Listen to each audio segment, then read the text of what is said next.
कैसे हैं आप सब लोग।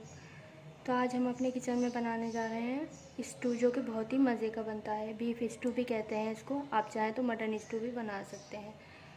तो चलें आज की रेसिपी हम स्टार्ट करते हैं। तो हमने ये जो है अपने तेल गरम कर लिया है एक देगची में। अब हम इसमें अपना गोश्त ऐड करेंगे। ये हमने गोश्त ले लिया है। अब हम इसको गोश्त को ऐड करते हैं अपने तेल में।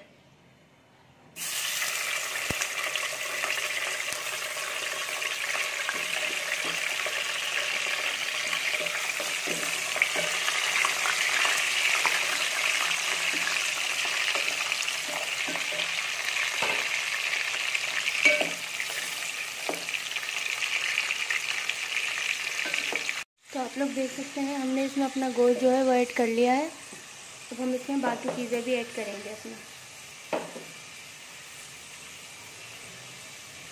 ये हमने लहसुन है, ये छील लिए थे, और ये हमारी अदरक है। हम ये साबुत लहसुन अदरक डालेंगे, और ये टमाटर है, हम ये भी डाल देंगे इसमें। मिक्स करेंगे इसको।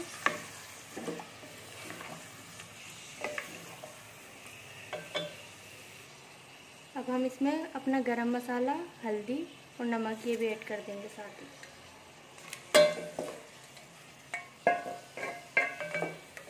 मिक्स करेंगे।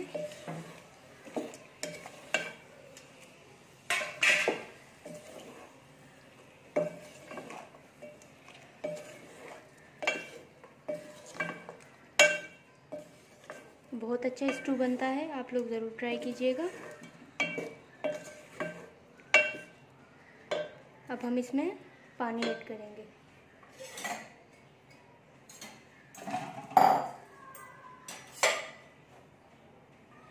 ये हमने पानी लिया है, अब हम इसमें पानी ऐड कर देंगे।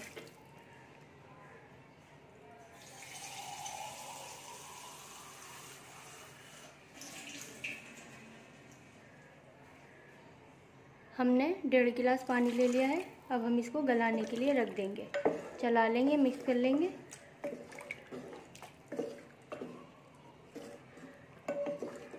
अच्छे से मिक्स करेंगे और इसको ढक के रख देंगे।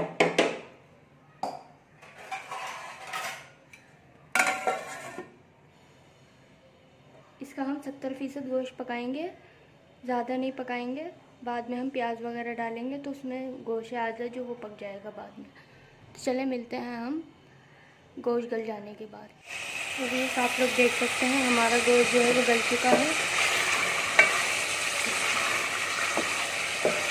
अब हम इसमें अपनी प्याज शामिल करेंगे। तो हमारी प्याज है, हम ये ऐड कर देंगे। हमने प्याज, लाल मोटी वाली मिर्ची साबुत और हरी मिर्च ली है, हम ये शामिल कर देंगे इसमें।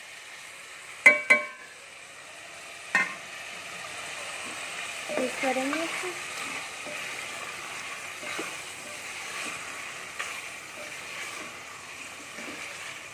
फ्लेम को हल्का कर देंगे।